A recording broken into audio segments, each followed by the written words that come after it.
Hello mga bossing! Welcome back to my channel.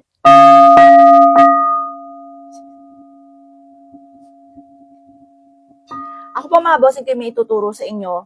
Ngayon nga po 2026, Year of the Horsefire.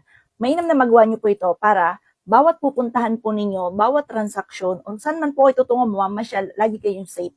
At laging ang dulot ay swerte. Mainam mga bossing ko, kailangan natin ng 2 dahon ng laurel. Dito sa 1 dahon ng laurel, isusulat nyo dito ang tunay na pangalan at ipilido. Tapos 1 dahon ng laurel, isusulat nyo dito luck.